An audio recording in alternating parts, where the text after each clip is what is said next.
Então, a gente podia começar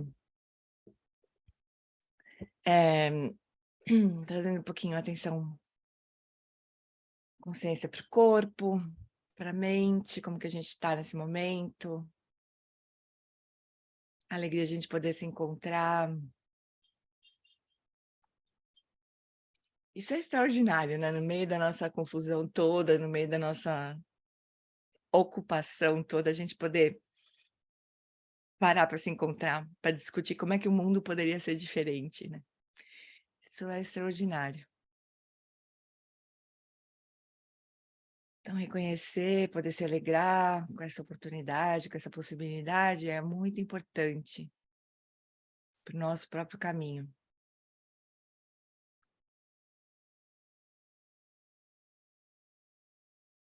É uma das perfeições, ou apoia uma das perfeições, que é a perfeição do entusiasmo, do alegre empenho, como diz o Norman Fischer.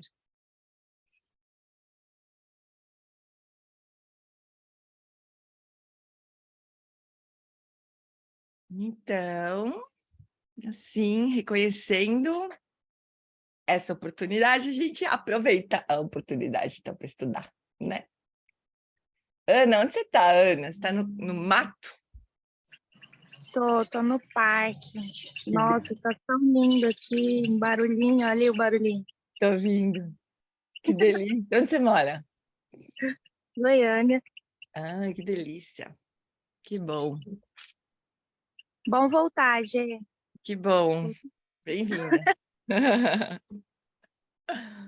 Então, vamos seguir aqui nosso estudo. A gente está na perfeição da concentração, né? Então, vamos localizar aqui. A gente está aqui na perfeição da meditação, como o Norman Fischer chama. E a gente está olhando a meditação do insight, né? Chamada de Vipassana. A gente começou a falar um pouquinho de Vipassana, vou só retomar. A gente está nessa... Aqui a gente está, né? Deixa eu... A gente vai só retomar essa primeira parte aqui desse trecho para a gente continuar. Então, Vipassana, ou meditação do insight, né? As possibilidades que derivam da meditação da quietude, shamatha, né? De aquietar a mente, são extraordinárias, né? Eu mencionei os estados incrivelmente prazerosos que você pode experimentar quando a calma da mente é profunda, né? Então, a gente viu a semana passada aqueles estágios mais e mais sutis e profundos de absorção meditativa, né? Dos vários estágios do reino do desejo, que é onde a gente está, o estado mais normal, comum da nossa mente, e outros estágios mais profundos, que do ponto de vista do caminho proposto pelo professor Alan Wallace, eles nem têm muito interesse, né? Na verdade, a gente só quer realmente atingir o limiar entre o reino do desejo da não forma, que é atingir shamatha, né? Desculpa, o reino do desejo da forma, que é atingir shamatha, né? Então, aí já é extraordinário. Descrições tradicionais dos estados de concentração mencionam 8 estágios diferentes, né? A gente viu, os últimos 4 dos 8 são austeros e místicos. São chamados, respectivamente, de espaço infinito, consciência infinita, vacuidade e nem percepção nem não percepção, né? São os estágios mais profundos de meditação. Mas eles ainda são estados dentro do samsara, quer dizer, não tem nenhuma liberação aí, né? E o Buda sacou isso. É difícil imaginar como são esses estados, mas os seus nomes nos dão pistas. Algumas pessoas serão atraídas por eles. A propósito, além desses estados, manuais de meditação tradicionais também listam poderes paranormais, como clarividência, lembrança de vidas passadas, como possibilidades para esses praticantes, né? Mas mesmo que esses estados profundos possam ser intrigantes, eles não são o que a maioria dos praticantes almeja. Ou seja, eles não são a liberação do samsara, né? O que eles buscam é vipassana, ou insight, para o qual uma certa quantidade de concentração é necessária. Então, a gente pratica shamatha a fim de tranquilizar a mente, né? Na visão do Lama Wallace, é como se a gente pudesse praticar shamatha para desenvolver um telescópio, né? Que é uma ferramenta poderosa para observar os planetas, né? Não é só para ter um telescópio no meio da sua sala, não é aquela coisa gigantesca no meio da sala para falar, puxa, eu tenho um telescópio, né? A gente tem um telescópio para investigar a natureza dos planetas, né? No caso, no caso do telescópio. No nosso caso, a gente tem uma mente que atinge o shamatha, uma atenção super treinada, para investigar a experiência da própria mente, né? Que é feito por meio das práticas de insight, né? Mas a gente precisa de uma certa concentração, senão, como diz o Lama Nossa, a gente não tem um telescópio, mas tem um caleidoscópio, né? A gente acha que está enxergando alguma coisa que está além da lente ali, mas não, a gente só está enxergando os papeizinhos ali, os brilhinhos que estão no caleidoscópio, né? Então, a própria confusão na nossa mente, que se a gente não treina para isso, né? Então, na meditação clássica budista, o insight significa a compreensão que liberta da natureza do sofrimento. Nos liberta do sofrimento, né? A ideia é que para acabar com o sofrimento, nós temos que ver as suas causas e a sua natureza, para podermos desfazê-las completamente. Então, shamatha coloca o sofrimento para dormir, coloca as aflições da mente para dormir, mas elas estão lá dormindo. A hora que a gente acorda, lembra, a gente até falou sobre o filme, tô louca, a gente falou sobre o filme Samsara, no outro encontro. Ou não, tô confundindo os estudos, acho que falamos, né, do filme Samsara. Então, o Samsara é exatamente isso, o filme, né, Samsara.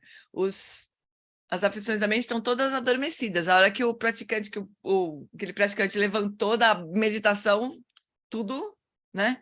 Porque ele não tinha feito isso, né? Eliminado as causas e compreendido a natureza do sofrimento, né?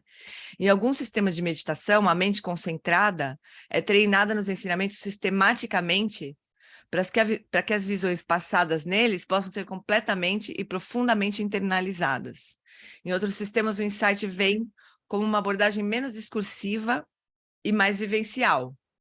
Então, às vezes, é uma meditação mais analítica, que a gente usa mais o raciocínio para desmontar, né, as armadilhas do sofrimento, outras são mais diretas, né? Em ambos os casos, a concentração sempre vem junto com o insight e serve como básico. Se a gente não tiver um mínimo de concentração, a gente começa a investigar a natureza da impermanência, por exemplo. Daqui a pouco a gente está pensando, falar em permanência, será que ainda tem feijão no congelador ou eu vou ter que cozinhar? Né? A gente se perde completamente, né? A gente não consegue aprofundar coisa nenhuma, né? A prática da meditação é somática. Seu lugar é o corpo, a respiração, a barriga, os nervos e os tendões. Esse aspecto da meditação se torna crucial quando tratamos da prática do insight, para explicar o porquê farei um desvio utilizando o pensamento tradicional budista. Quando pediram para o Buda explicar em detalhes a origem do sofrimento humano e cósmico, ele elaborou uma ferramenta pedagógica, uma lista comumente chamada de 12 nidanas, ou a corrente de 12 elos da originação. Então, para quem já estudou a roda da vida, são os 12 elos que estão no ar externo da roda da vida. Para simplificar, eu vou reduzir os 12 elos em 3 grupos de 4. Eu chamo o primeiro grupo de a tragédia da consciência. Evidentemente, a consciência é a causa última do sofrimento, né? Se a gente não tivesse consciente, a gente não estaria sofrendo, né? Se não fôssemos conscientes, não haveria sofrimento. A consciência é inerentemente trágica, porque a sua operação envolve uma separação básica. Uma separação básica. Para estar consciente de algo, eu preciso estar separado desse algo.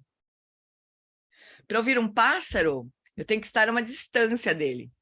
Para ver o céu, eu tenho que ter algo diferente do céu. Eu tenho que ser algo diferente do céu. Então, a consciência, ela é uma alienação. E ela traz consigo o exílio, o desejo e o medo, né? A separação, o desejo e o medo. A consciência precisa inerentemente de cura.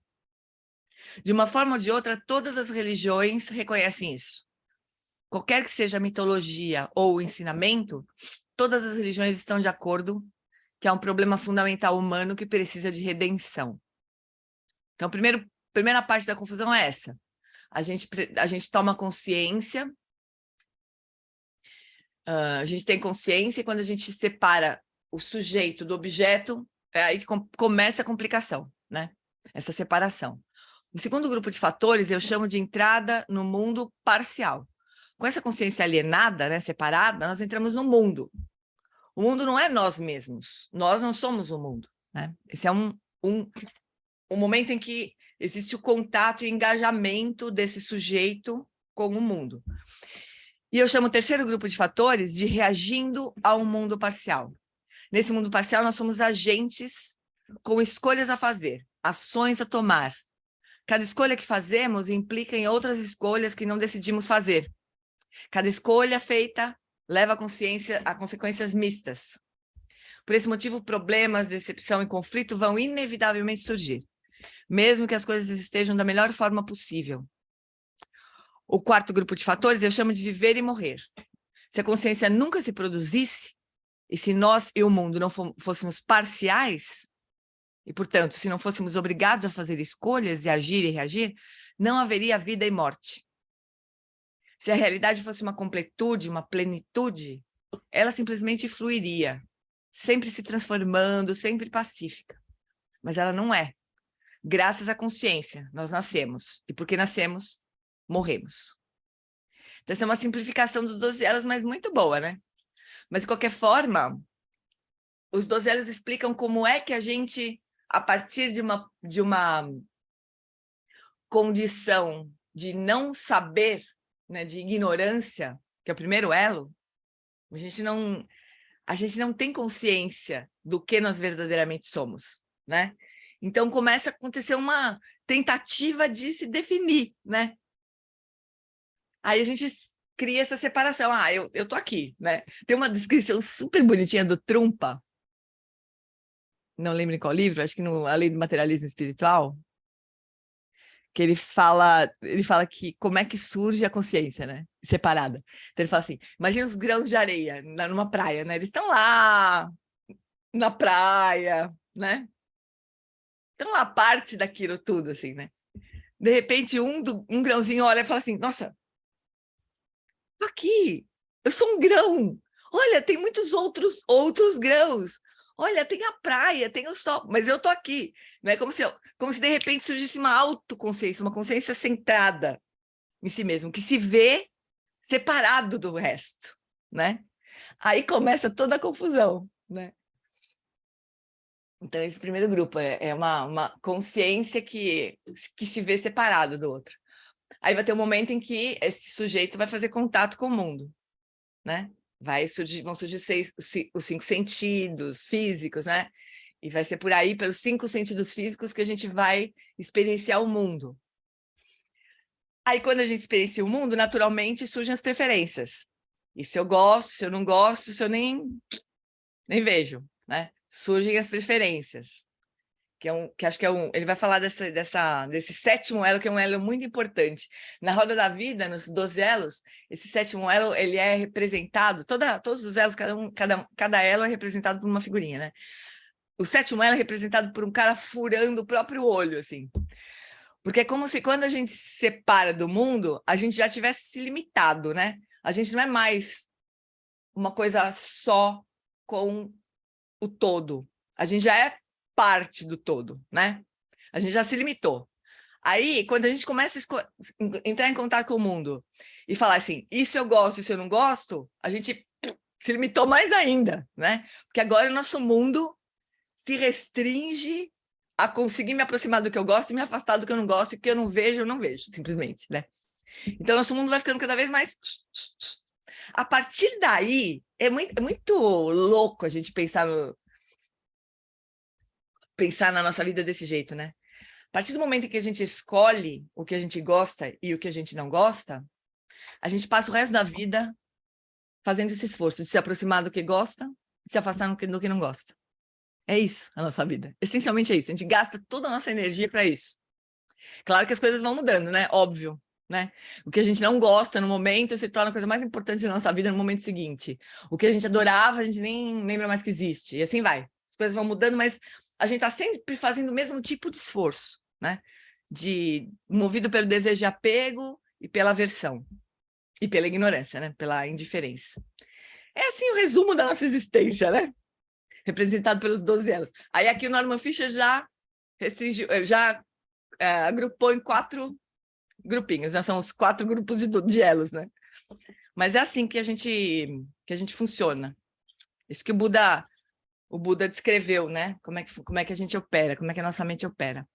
Aí, como seres humanos tentando curar a dor da separação, essencialmente, né? Da gente se sentir separado e ter que se proteger, o ponto central desse drama cósmico é Vedana, que é o 7º elo, esse que eu estava falando.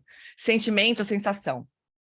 Eu gosto ou não gosto, tanto faz. É a primeira coisa que acontece quando nós reagimos ao mundo parcial, né? A gente se sente separado, surge uma reação de agradável, de ver coisas como sendo agradáveis, desagradáveis ou neutras, né? A consciência é dada, eu não posso mudá-la. O mundo parcial aparece, eu não posso parar o mundo, né? Mas está dentro das minhas capacidades compreender e mudar as minhas reações viscerais a esse mundo. O meu primeiro sentimento, sensação, meu primeiro Vedana, meu primeiro gosto, não gosto, alojado profundamente no meu corpo, de onde, para mim, é a base da consciência. É onde eu posso quebrar a corrente que me prende ao sofrimento. É onde eu posso ser feliz e é onde eu preciso do insight. Esse insight não se consegue facilmente. O sentimento, sensação, é pouco consciente, é uma reação realmente, né? É pouco disponível como uma experiência. Para acessá-lo, eu preciso fazer mais do que pensar e observar de uma maneira comum. Pensamos no insight como uma experiência cognitiva, completamente integrado com a prática da concentração em toda a profundidade somática. Ele está explicando aqui de uma forma muito pouco tradicional as 4 aplicações da atenção plena, começando pelo corpo, né? Por isso que ele fala, a gente começa no corpo, a base da nossa experiência é o próprio corpo, né? Então a gente começa a investigar a experiência do que é o corpo. O que é isso que eu chamo de corpo? Não sei se ele vai, não lembro se ele vai aprofundar em cada uma delas mais do que ele já citou, né? Mas a primeira experiência que a gente tem, que é a experiência mais próxima que a gente tem, é a experiência de corpo, né? E é assustador quando a gente começa a investigar o que é, afinal de contas, que a gente chama de corpo, né? Que são sensações que surgem no espaço da consciência. Mas aí a gente se identifica completamente com essas sensações e chama de corpo, meu corpo, né? E eu protejo esse corpo até o final da minha vida, né? Eu tento proteger esse corpo. Aí, com base nas sensações do corpo, em todas as experiências que o corpo me permite ter, surgem, então, os Vedanas, que estão, na verdade, muito pouco conscientes, como ele está dizendo, né? Mas é o que nos move, a gente precisaria perceber, né? E essa segunda prática, na verdade, a aplicação da atenção plena aos sentimentos, que é os Vedanas, né? A gente tem que refinar a nossa percepção desse processo, né? Mas cada vez que a gente olha para alguma coisa, a psicologia budista explica isso, né? Cada vez que a gente observa alguma coisa, cada vez que a nossa atenção se demora o suficiente num objeto para discriminar esse objeto, para perceber melhor esse objeto, surge o Vedana, que é um primeiro impulso de a mente se aproximar ou se afastar daquele objeto. Não é uma grande coisa, né? Mas não é de vez em quando que isso acontece, é o tempo inteiro. Por exemplo, eu estou olhando aqui em cima da a câmera tem um Guru Rinpoche, que se eu tirar daqui... É um Guru Rinpoche desse tamanho, assim, uma estatuazinha metálica, que eu comprei na Itália. Aliás, nem comprei, ganhei da minha amiga da Itália.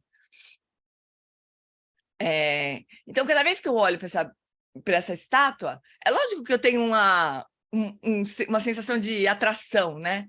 Eu adoro essa estatuazinha. Para onde eu viajo, ela vai comigo, né? O jeito de eu levar uma estátua de Guru Rinpoche comigo, é desse tamanho, assim, né? E ela é lindinha. Então, eu tenho uma atração. Agora, sei lá, se eu olho alguma coisa que está meio... Por exemplo, tem um papel pregado na minha parede aqui que está meio amassado no lado, assim. Aí eu olho para o papel, tem que imprimir de novo esse negócio que já está meio gasto.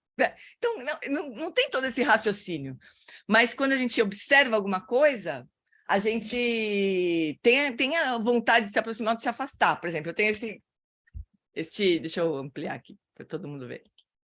Eu tenho esse porta-retrato aqui na minha escrivaninha, com uma foto que a Patrícia que me deu, minha amiga querida, com uma foto do Alan Wallace, que é o Jetsuma Tenzin Palmo.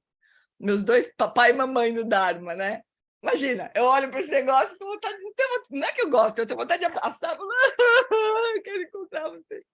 Então, assim, a gente tem isso o tempo todo funcionando, não é só de vez em quando. E a maior parte das vezes a gente não percebe esse impulso, né? De se aproximar ou de se afastar. A gente não percebe, a gente só sai fazendo as coisas, né? A gente sai atuando, né? Então, o sétimo elo, o Vedana, ele tá por trás da gente, assim, meio que empurrando a gente. Só que a gente não percebe, a gente teria que transcender esse gosto e não gosto, para poder a compaixão, o amor, a alegria empática e a equanimidade, né? A equanimidade significa essencialmente transcender o gosto e não gosto, né? Gê, Fala, Maria. sabe o que eu noto, assim, na minha própria experiência, assim, desde que eu comecei algumas práticas meditativas, foi o mais importante para mim, foi o mais fácil de observar, foi o tanto que reduziu o medo, assim, o medo de Uhum, coisas novas, e com isso uma curiosidade até, assim, em relação ao outro, ao mundo, assim, que eu acho que em algum momento eu perdi, assim, da infância até a vida adulta, ela foi diminuindo, sabe? Foi crescendo esse medo. uhum, Você falou dessa figura, né? Lembrou dessa figura da faca no olho, assim. uhum, É bem... A gente acha que, de certa forma, tem uma percepção, assim, de que tudo vai vir contra a gente, assim. Tudo ia vir contra mim, tudo ia vir para me prejudicar. Tipo, bem isso, as práticas têm me beneficiado muito, assim, nesse sentido, uhum, sabe? uhum. Sim, o medo para mim também sempre foi uma questão, assim, muito importante para mim. Eu também fui me percebendo cada vez mais apreensiva, né? É um tipo de medo mais sutil, assim, né? Uma sensação de que alguma coisa vai acontecer, vai vir contra mim, como você está dizendo, né? E eu me intrigava demais, porque quando você vai estudar os 52 fatores mentais na psicologia budista, o medo não está lá, sabe? Ninguém se preocupa muito com medo. Medo. Aí eu comecei a pensar, falei, puxa vida, mas vem cá. Eu tenho tanto medo, as pessoas também têm tanto medo. Como é que pode não estar lá, né? Na lista de 52 coisas que acontecem na sua mente. Aí o Lama Lontra disse assim, bom, o medo, ele tem duas, a gente podia pensar no medo em duas formas, né? Um medo que te protege, realmente, né? O medo que é natural para proteção da sua existência, né? Então, beleza, isso não é uma aflição da mente, isso é uma atitude inteligente, até automática, mas possivelmente muito inteligente, de preservação da sua vida, né? Agora tem o medo, que é aflitivo mesmo, o medo que é que decorre do apego. Aí que começou todo meu trabalho de verdade, assim, porque é claro que é decorrência do apego o medo, né?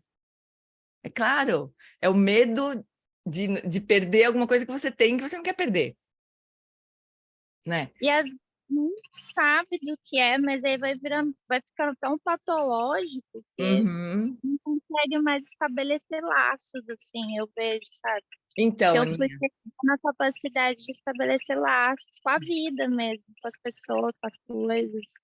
então, a raiz toda é o apego. Vale muito a pena você investigar isso, assim, o, o que você está tentando sustentar, né? O que a gente, não estou falando só com ela, estou falando o que a gente tenta a todo custo sustentar, manter, proteger, né? Contra a natureza impermanente, a gente não tem chance de vencer essa parada, porque a impermanência ela é tão fato quanto a lei da gravidade. A gente pode não concordar, mas se as coisas sobem, elas caem, né? Não tem jeito, assim, não, a gente pode não concordar, falar, eu acho que não é, eu não queria que fosse assim. Bom, azar seu se você não queria que fosse assim, porque vai doer mais, né? É tipo isso, né? Então a impermanência é um pouco assim, não adianta a gente pode querer lutar contra isso, mas não tem como a gente vencer, né? E uma vez eu ouvi a Lama Tsering falando também, todos os medos são medo da morte. né? Significando que se a gente contemplar a morte, né? Se a gente contemplar a impermanência e no limite contemplar a morte, ali está a origem de todos os medos. Então, é o medo de alguma morte, né, que a gente tem. Da morte verdadeiramente, a morte de alguma identidade, de alguma situação, enfim. Esse é um grande tema para a gente contemplar, né? E a gente faz esforços o tempo todo para dar conta disso, né? Agora, voltando para os Vedanas, né? Aquilo que a gente gosta, aquilo que a gente se apega, né? Aquilo que a gente acha que vai nos trazer algum tipo de felicidade. Ou algum tipo de segurança. Agora, tem uma coisa só rapidinho, voltando para o medo, tem uma coisa interessante, né? Apesar de um medo ser não ser muito considerado assim na psicologia budista como um fator mental, como uma coisa que se ensina muito, Tara, que é uma das maiores deidades dentro do budismo, tem as 21 Taras, né?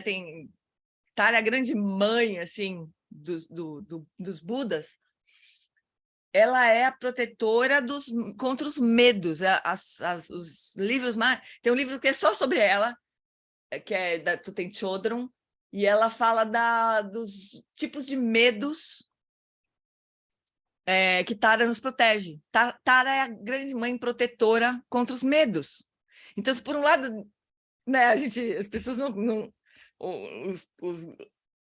os tratados aí sobre filosofia budista e psicologia budista não falam sobre medo, no budismo, no tântrico, Tara é a grande mãe protetora dos medos. Então, eu gostei muito quando encontrei esse material sobre Tara.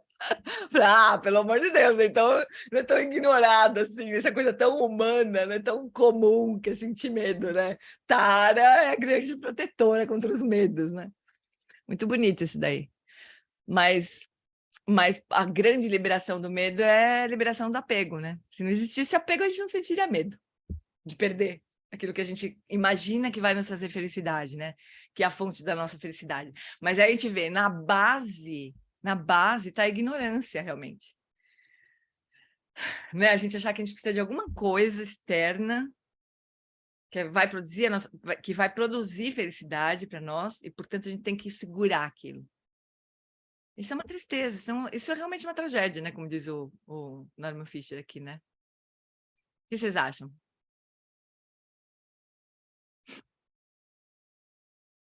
Dureza, né? Então é isso. O grande problema nosso é a ignorância, só isso que a gente tem que resolver. Primeiro elo. Não existisse o primeiro elo, os outros iam para o saco. Não existiriam os próximos 11, incluindo morte. Né? Bueno, então, esse insight não se consegue facilmente, né? Um insight sobre o sentimento, sobre Vedana. O sentimento, sensação é pouco consciente, pouco disponível como uma experiência. Tara, mãe dos vitoriosos, all the time, remember Tara, Lama Tsering. Então, Tara é a grande protetora dos 8 medos. Então, para acessá-lo, preciso fazer mais do que pensar e observar de maneira comum. Precisamos do insight. Essa palavra insight, a gente falou semana passada, né? Ela é uma palavra dura, porque a rigor seria intuição. Mas se a gente traduzir insight como intuição, a gente se complica rapidinho, assim, porque a gente vai achar que é uma coisa que eu tenho uma intuição sobre aquilo. Não é exatamente isso. O insight, neste caso, ele é fruto de uma prática, né? Que é conduzida, uma prática de investigação direta, de observação direta, né? E quando a gente observa alguma coisa diretamente, de determinadas formas, né? Aí podem surgir os insights. Mas os insights seriam, então, uma compreensão que não é linear, né? Eu penso isso, então, portanto, eu concluo isso, depois eu concluo aquilo. Não é uma coisa cognitiva. É uma compreensão direta da realidade. Se a gente observar alguma coisa diretamente, né? A gente, possivelmente, se a gente tiver profundidade, estabilidade suficiente, a gente vai, por exemplo, concluir que, por exemplo, todas as coisas que eu observar, qualquer coisa que eu escolher observar, a gente vai ver que é impermanente. A gente vai ver, né? Então, se a gente observa diretamente a natureza de qualquer experiência, a gente vê a impermanência, né? E esse ver diretamente é o que a gente chama aqui de insight. É uma compreensão direta, né? Que não é tão óbvia assim, né? Quando a gente olha para o mundo comum, assim, a gente não acha tão óbvio assim, né? Mas se a gente olhar de uma determinada maneira, né? Como os ensinamentos apresentam, a gente então obtém insights, né? Mas esse insight você consegue facilmente. O sentimento de sensação é pouco consciente, pensamos no insight como uma experiência cognitiva completamente integrada com a prática de concentração em toda a sua profundidade somática. Quer dizer, a gente está observando o corpo ainda, né? Ou por meio do corpo. É mais do que um pensamento ou compreensão. Ela permeia o corpo, mente e coração, transforma emoções, sensações físicas e pensamentos. É a fundação de uma nova identidade. Por isso a meditação sempre foi um elemento essencial no projeto budista de dar um fim ao sofrimento humano. Imagina se a gente tivesse plena consciência da impermanência de todas as coisas. Se a gente internalizasse essa compreensão de que todas as experiências, todas as coisas são impermanentes. Vocês não acham que a gente nem passaria pela nossa cabeça fazer qualquer esforço para evitar a impermanência operar? Não é? O Lama sempre usa o exemplo da lei da gravidade. Todo mundo acredita aqui na lei da gravidade, né? Não é?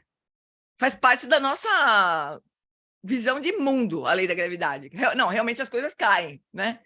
Se as coisas forem soltas no ar, elas caem. Se eu me atirar de um prédio, eu vou cair. Eu não vou sair voando, né?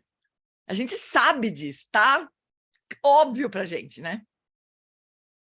Imagina como que seria se a impermanência fosse tão óbvia para nós quanto a lei da gravidade. Não é? É esse tipo de insight que a gente está falando sobre a natureza da realidade, né? Se para nós fosse óbvia a impermanência, mas óbvia, né? A gente não lutaria contra a impermanência. A gente abraçaria a impermanência. A gente teria plena consciência de que a gente vai morrer daqui a um tempo X, que pode ser agora, né? E a gente viveria de outro jeito. Então, isso que ele está falando não é uma compreensão cognitiva, assim. É uma certeza, é uma consciência que permeia a nossa vida, que transforma a nossa vida e que permeia a nossa vida, as nossas ações, tudo mais. Shantideva falava assim, Shantideva não, a Tisha. Ai, acho que é a Tisha. Acho que é a Tisha. Os casais iam pedir conselhos para a Tisha falava assim, olha, vocês sejam gentis uns com os outros, porque em breve vocês estarão mortos.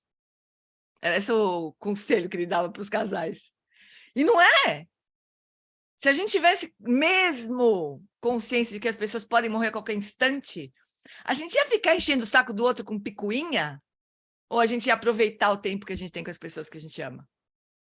A gente ia ajudar as pessoas ao tempo que elas tiverem ser o mais maravilhoso possível na face da Terra, não é? Mas a gente acha que tem todo o tempo do mundo.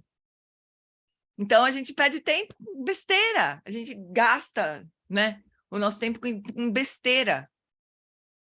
É esse tipo de insight que a gente está falando. Isso é insight, né? Como não é uma visão que a gente tem naturalmente, assim, a gente precisa, né, cultivar até que ele brote e se estabilize no nosso olhar para o mundo, né? Então, por isso que é um troço que é diferente de compreender, né? De pensar, de conclusão, né? De raciocínio. Roger, bom Sou eu. dia. Oi. Oi. Tá ouvindo? Eu tô na estrada. Dá para ouvir legal? Ouvindo. Fala, Val. Tá, né? Tô. Fala, mãe. Não. Nesse assunto assim, que você está falando, né, sobre permanência, eu tô me lembrando de uma entrevista que eu li com o Chico Xavier, que ele falava que grande parte das comunicações que ele recebia e das coisas que ele via no tempo de espiritismo era justamente isso. As pessoas que estavam, né, mortas com saudade, com vontade de querer dizer algumas coisas para aquelas que ficaram. E aqui é a mesma coisa, as pessoas que estavam aqui pensando justamente nisso, naquilo que ela não pôde dizer, naquilo que não pôde dizer para outra enquanto estava presente. É justamente essa questão da impermanência, que não reconhecia a impermanência, né? É interessante essa questão. O Alan Wallace, ele falou no nosso retiro, né? Que ele está sempre pronto para partir e feliz por ficar, né? Mas assim, ele está de mala pronta, ele fala, né? Estou de mala pronta. Se eu morrer esta noite, se eu for dormir essa noite e não acordar no dia seguinte, tá tudo bem, eu estou de mala pronta, eu estou pronto para partir. Mas estou feliz por ficar. Bonito demais isso, né? Nossa Senhora. Me dá arrepio só de me lembrar dele falando isso. Mas é isso, né? Quando a pessoa tem consciência mesmo da impermanência, quando a impermanência está realmente parte do olhar, é isso, as pessoas estão prontas para ir, felizes por ficarem, né? Se todo mundo estivesse sempre pronto para ir, não teria essa dor da separação. Ah, esqueci de dizer não sei o quê. Ah, esqueci de... Não fiz tal coisa, né? A gente pega de calça curta, né? Mas é isso. No budismo, insight sobre o quê? Quer dizer, é compreender a natureza das coisas, mas o que exatamente, né? Então, no budismo clássico, o conteúdo desse insight são as 3 características da existência, as 3 marcas da existência, os 4 selos, depois que é um pouco ampliado, que são a impermanência, como a gente está falando até agora, a ausência do eu, a ausência de uma essência, não só do eu pessoal, mas a ausência de uma essência de uma essência imutável de qualquer fenômeno, e a insatisfação, frequentemente traduzido como sofrimento, ou dukkha, que é a palavra em Pali, né? Então, essa insatisfatoriedade dos fenômenos. A gente nunca consegue obter a felicidade que a gente acha que vai obter de objetos externos, né? As 3 se relacionam tão intimamente que são quase a mesma coisa. Onde quer que você veja uma, você vê as outras. A impermanência é um fato de conhecimento comum. As coisas existem por um tempo, mudam e, por fim, desaparecem. Só que é mais complicado do que isso, na verdade. Essa primeira fase, as coisas existem por um tempo, está errada já. Porque, assim, não é que elas existem por um tempo, ficam iguais, permanentes durante um tempo, e depois elas mudam, né? Elas estão constantemente mudando. Mas a gente não vê, a gente não tem esse olho que vê o fluxo, né? Então, é como se a gente visse fotinhos, né? Os fotogramas do filme, assim. Só que a gente não vê os fotogramas do filme, né? Não existem os fotogramas do filme, na verdade. Existe o filme, né? O fluxo constante, assim. Então, mas a gente não, a gente quer os fotogramas, a gente quer dar pause nos filmes, né? Para a gente poder ficar mais tempo com aquilo do jeito que está, né? Aí quando muda, mudou. O longo discurso budista sobre impermanência inclui mas vai além desse pensamento simples, né? Se as coisas mudam, como sabemos que elas fazem, que isso acontece, quanto tempo elas existem num estado particular até que mudem? 1 ano, 1 semana, 1 dia, 1 hora, 1 minuto, 1 segundo? Não. Logicamente, certamente não pode haver um intervalo de tempo durante o qual algo permanece assim, exatamente o mesmo antes de mudar. Apesar de não parecer que você mudou desde ontem, você mudou.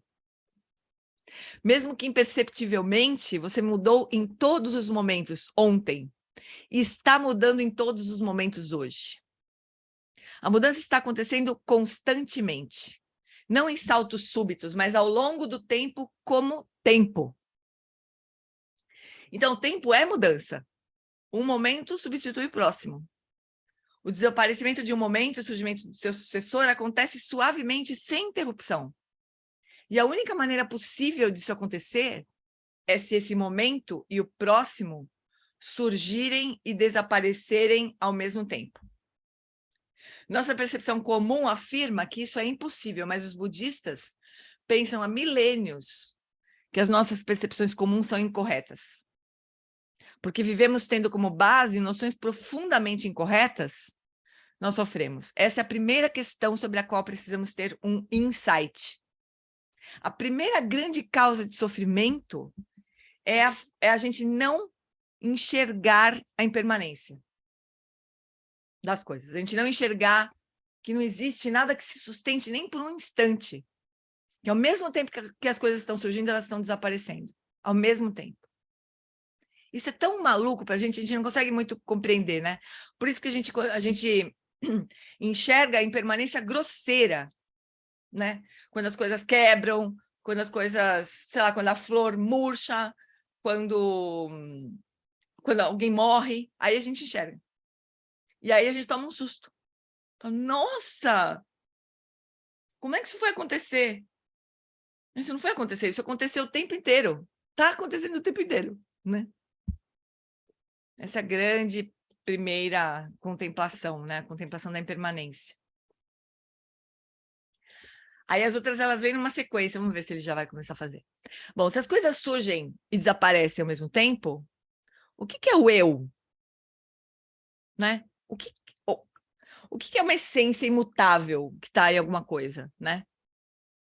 Não podemos ser criaturas impermanentes que pensamos ser, identidades coerentes com características pessoais e atitudes que continuam apesar de todas as mudanças das nossas vidas. Não tem como. Como é que pode isso? Se as coisas são impermanentes, como é que a gente pode achar que existe um eu constante, imutável, e que eu busco uma coerência disso, né? O Lama Santa, ele fala assim, as pessoas não são confiáveis, ele fala. Não é porque as pessoas querem ser sacanas, nada disso, não é isso que ele quer dizer. Ele quer dizer que a gente está mudando o tempo inteiro, né? Como é que a gente pode cobrar uma coerência ou uma constância de alguma coisa, né? Ao longo do tempo, que esteja sob o controle nosso, né? Então, ele costuma dizer que as pessoas não são confiáveis, né? É lógico que existe uma possibilidade, óbvio, né, de a gente sustentar uma atitude ética, de a gente sustentar relações amorosas, é óbvio, né? Mas a gente tem que entender também que isso está sujeito à impermanência também, né? E que se a gente quiser mesmo sustentar alguma coisa ao longo do tempo, a gente tem que incluir na nossa visão a impermanência, né? Para a gente poder, em cada momento, compreender o que é que vai funcionar naquele momento, para eu poder, né, continuar o tempo inteiro renovando o meu voto, né, de ser amorosa, de ser compassiva, de ser bodhisattva, né? É como se a gente precisasse renovar nosso voto o tempo inteiro, porque ele também está mudando, né, pessoal? Tudo está mudando a nossa volta. A gente não tem nada para se segurar, na verdade, né? A Márcia falou, tem esse videozinho do Dalai Lama explodindo nossa mente sobre a ideia do momento presente. Vamos ver aqui. É curto, vamos ver aqui, rapidinho. O que é o momento presente? Vamos assistir aqui o videozinho que a Marcinha sugeriu. Deixa eu ver se está com as legendas. Tá. Então, o que é o momento presente, Dalai Lama? This moment, relatively, we can say present. But if we watch, then hour, minute, second also 60 sort of say, pieces, time pieces. Then within one, millisecond, also you see the past and future.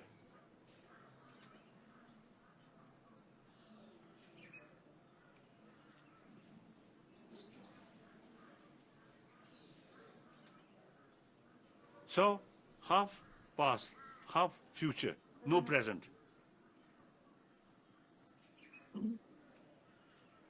So, we cannot find present. Without present, then there is no basis of past and future.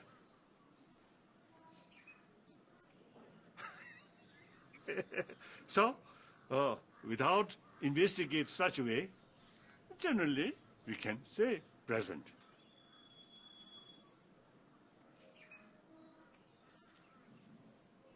Present minute. That means let's say 1 minute period. Present hour, 60 minutes period. Today, present day, 24 hours. Present month, 30 days. Is it? Oh.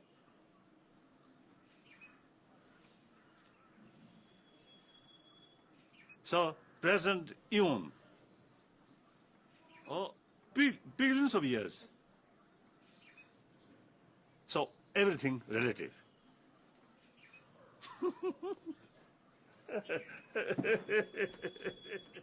I'll go.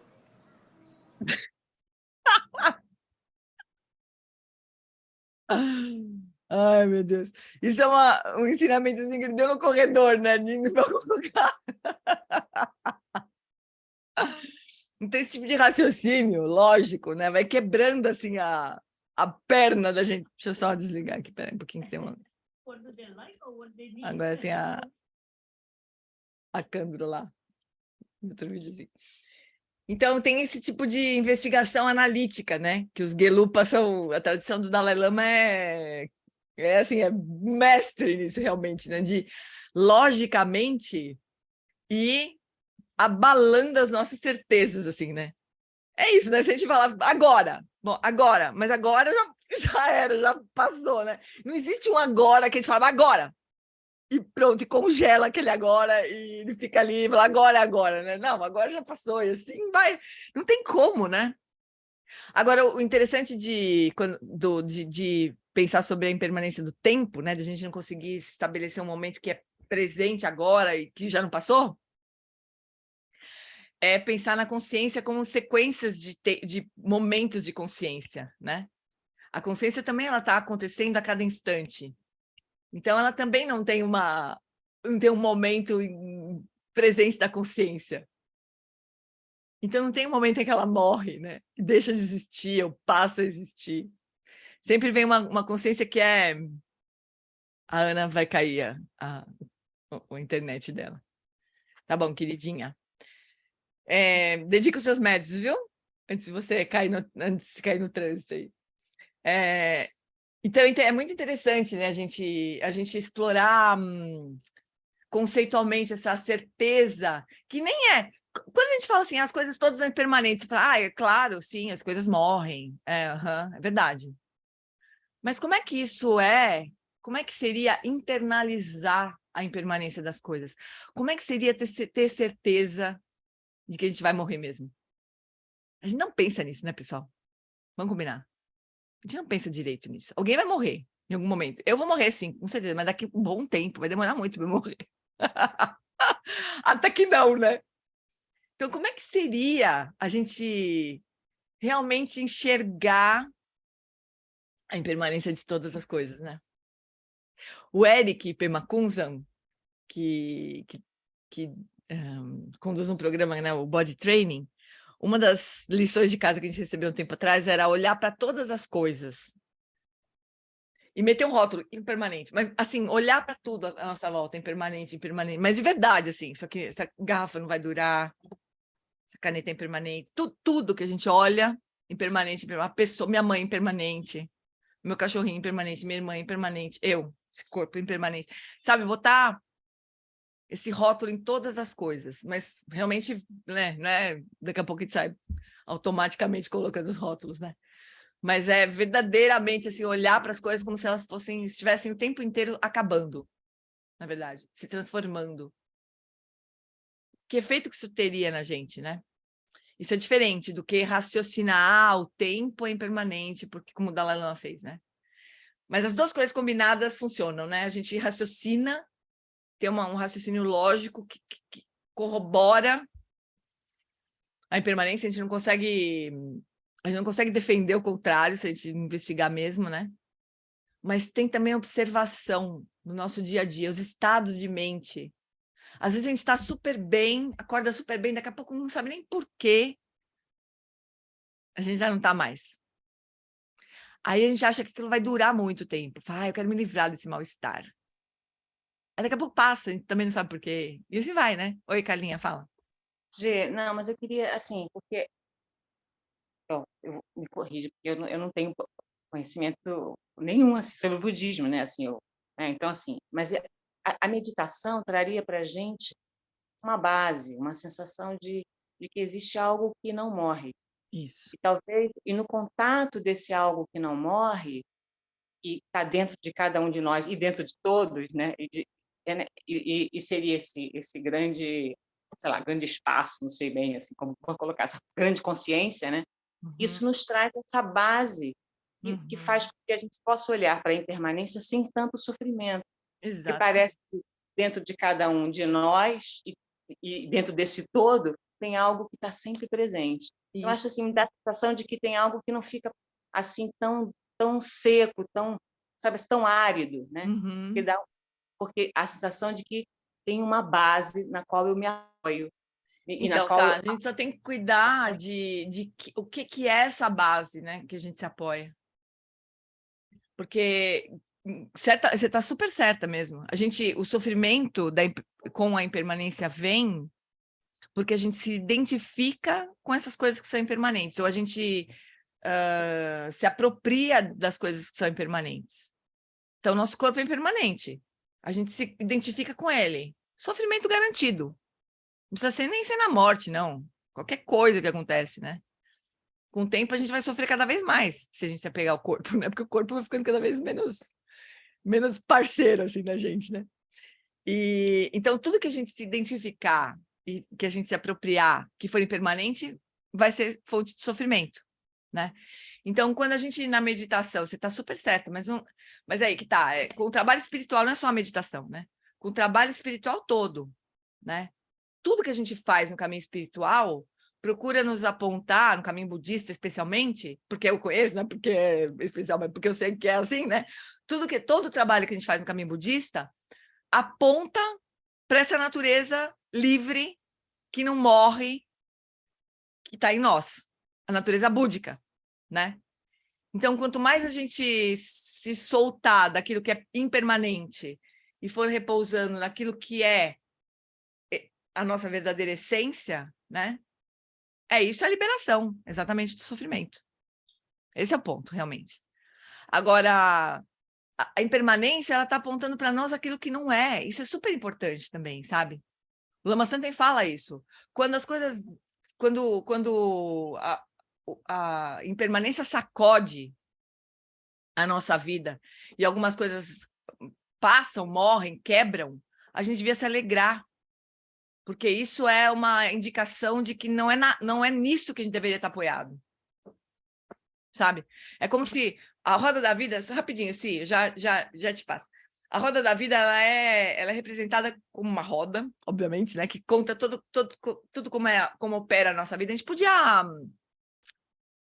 podia, sei lá, em algum momento parar a olhar a roda da vida. Eu gosto tanto, faz tanto tempo que eu não olho direito para a roda da vida. A gente pode olhar um pouquinho para a roda da vida, mas a roda da vida ela é segurada por um ser, né? Segurada pela mão e pelas garras, assim, de um ser vermelho, perigosão, assim, né? Que é um Buda, na verdade. Mas o que ele representa? Ele representa a impermanência. De vez em quando ele faz assim, ó, com a roda da vida. Aí onde a gente estava agarrado, tentando se fixar, aquilo desaba, né? E se desaba, é porque não era a nossa natureza verdadeira. A gente estava agarrado em alguma coisa construída ainda, né? Então, é uma bênção do Buda, isso, né? Toda vez que a gente perde o chão, toda vez que o Buda vai lá e arranca o chão debaixo do nosso pé, é uma bênção isso. Porque o chão não está lá de verdade. É uma delusão, E a gente, em algum momento, vai precisar perceber isso. Né? Então, o Lama Santen chama de Maharaja, mas não é verdade, não é esse o nome do Buda, é Yama, que é o Buda que gira a roda da vida lá, que representa a impermanência. O Lama Santen, não sei por que cargas ele chama de Maharaja, todo mundo chama de Maharaja, mas depois que a gente vai ver nos textos é Yama, o nome daquele Buda que gira tudo. O Ed está colocando um... O que é isso aqui? Deixa eu ver. É um texto do Lama Santen. Maravilhoso. Eu vou postar... Deixa eu postar no... Gê, eu vou precisar sair de novo, porque eu tenho que dar aula, mas te agradeço. E se você puder botar a gente estudar, sei lá, na semana que vem a Roda da Vida, eu acho super lindo. Podemos sim. Deixa eu só Obrigada. colocar. Obrigada, querida. Obrigada, tá? Cici, fala, querida, que daqui a pouco, sei lá, a turma começa a sair, a gente... Fala, meu amor. Hoje era só um relato, mas se você quiser deixar para outra semana, tá tudo de bom, é Não, sobre pode falar. impermanência mesmo. Pode É falar. porque eu passei por uma experiência agora de perder, não, meu marido vendeu o nosso sítio e eu era muito apegada, assim. E esse trabalho que o Eric mandou a gente fazer me ajudou demais, assim. Aham. Porque eu coloquei como tudo impermanente, porque assim, eu achava assim, que o Rio é o Rio mais maravilhoso. Não. Ele é um rio que eu tenho um rio desse em infinitos lugares. Esse ar daqui eu posso respirar em outros lugares. Então, assim, eu fui taxando de permanente. A hora que foi, com o porteiro fechado, foi. Sabe? Foi incrível, assim, essa experiência. Foi muito, muito, muito importante, muito Que bom. bom, Ci. É muito Sabe? lindo isso, né? É bom muito porque legal. você cada coisa que a gente, entre aspas, perde e sofre, né? É como se o Buda estivesse tirando uma base que a gente está agarrando por ignorância. É como se ele estivesse falando assim, olha, querida, não é isso, viu? Não se Isso. agarra nisso, porque não é isso. Essa não é E a meu sua marido, verdadeira e meu essência. marido, assim que assinou o contrato, ele encheu a câmara de muda para plantar lá, para florir para o cara que ia morar, sabe? Que Lindo. lindo. E eu Lindo, fui aprender lindo. esse desapego assim, com ele, é maravilhoso. Que lindo, que bonito. Isso é muito bonito demais, né? Florir para o outro desfrutar. Essa é uma grande... Ai, me dá vontade de chorar agora. Seu marido é um bodhisattva, né? Tá ali plantando árvores e flores para o outro desfrutar. Coisa mais linda. Coisa linda. Então é isso, os Budas estão tirando do nosso pé, na verdade, estão tirando pedra do nosso caminho, né? A gente vai tropeçar ali, porque não é a nossa essência. O propósito do nosso caminho é a gente descobrir quem a gente verdadeiramente é, né? E quando essas coisas são tiradas de nós, é porque não são. Sabe uma coisa que eu senti, Giane, que foi muito profunda, assim, a hora que foi sentir uma liberdade, assim, parecendo que eu podia voar, sabe? Olha só. Foi muito legal. Eu senti muita liberdade. Né? Que lindo. É isso, querida. Agora, a gente pode passar por situações assim e só sofrer, né? Sem ter nenhum insight, nenhuma bênção. Sem ver aquilo como uma bênção, né? Todo mundo que conheceu lá, como assim você não está sofrendo? Estou liberta. Sabe, a minha fala era essa, estou liberta. Que Interessante beleza. demais. Que maravilhoso. Obrigada, querida, por compartilhar. Oi, Inês, fala, querida. Acho que eu vou deixar também para a próxima semana, porque as pessoas precisam sair, mas eu vou dizer que, só para ficar o depoimento, que eu conheci o budismo depois da morte do meu filho, né? Você sabe essa história, eu acho. E eu nunca tinha pensado na impermanência, e é uma coisa que está na gente, porque eu consegui sobreviver e aprender com o budismo cada vez mais que as coisas podem passar e a gente conseguir passar por isso e não termina, né? Que é uma que você estava dizendo agora. É a sensação do não terminar, né? E ela está na gente, senão a gente não ia conseguir. Claro. Né? Claro, se não tivesse, né, Inês? O que teria restado de você, né, numa situação dessas? Pois é. Né? Então, mas está aí você e seu filho em algum lugar desse universo. Pois é. Assim que as coisas são. Se a gente tivesse muita certeza disso, talvez a gente sofresse menos um pouco, né? Esse é meu objetivo, assim, eu acho que eu consigo, quando você fala de passar e estar com vocês e tal, e o mundo, né, é passar essa experiência para o mundo, Acho que aí é que ela passando do sítio, eu do meu filho e as pessoas assim, não tem peso, né? Tudo é impermanente e tem que dar o mesmo peso, né? Acho que é isso que é engraçado. E Exatamente. é muito lindo isso. Na verdade, não é engraçado, eu uso a palavra, mas não é, né? É lindo. É muito lindo. Puxa vida! Que bonito esse encontro nosso hoje. Esse tema sempre é bom, né? Sempre é comovente, assim, porque realmente, né? Quando os professores falam sobre impermanência, a gente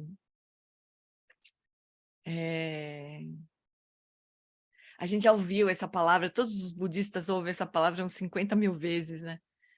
Mas contemplar a impermanência é realmente outra coisa, né? Contemplar, vivenciar a impermanência realmente é outra coisa, né? O que vocês estão no depoimento de vocês aqui, né? Realmente é uma outra coisa. Que bom, A queridas. gente tem que lutar para a palavra não se tornar uma palavra a mais, né? Porque é como você diz, eu Exatamente. sinto isso. É, E normalmente ela fica banalizada, né? Eu não sei é. como mudar isso no mundo, mas eu me sinto uma areia dessa que você comentou. Um grãozinho falando, opa, peraí que agora estou eu aqui mais 1 milhão de pessoas.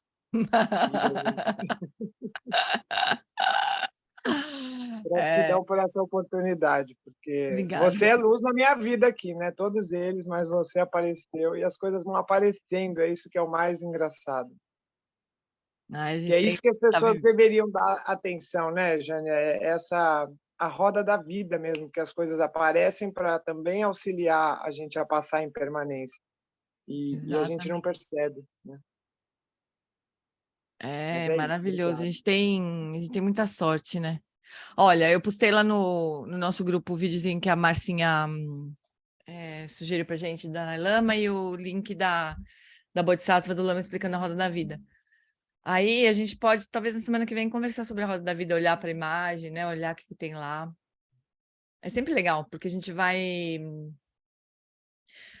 sacando coisas diferentes, né? E se isso estiver presente mesmo, a gente pode observar na nossa vida, é isso que conta, é isso que transforma, né? Observar como é que aquilo funciona na nossa vida mesmo, né? É isso que no fim vai transformar. Bom, amores, vamos... Oi? Jane, eu posso só perguntar uma coisa? Aquele vídeo que teve, eu não pude ver, da Roshi Juan Halifax, vai ser gravado, você sabe? Tem Olha, ele como foi ver de novo? gravado, eu posso pedir para o Gustavo o link que é temporário, assim. Então, Será que dava? eu vou perguntar, vou pedir para o Gustavo.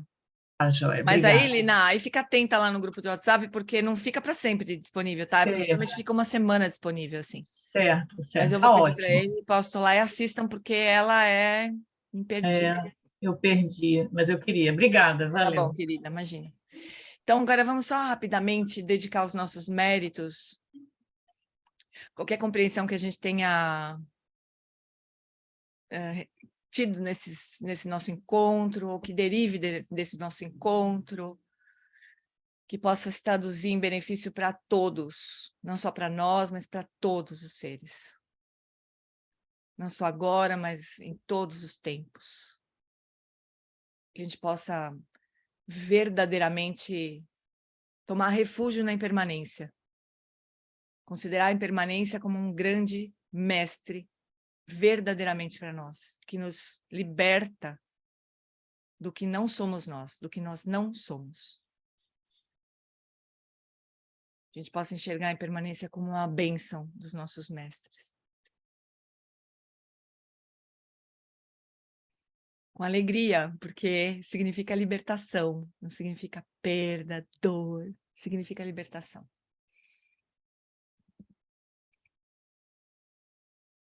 Obrigada, fofuras. Muitas beijocas. Obrigada, Jeane.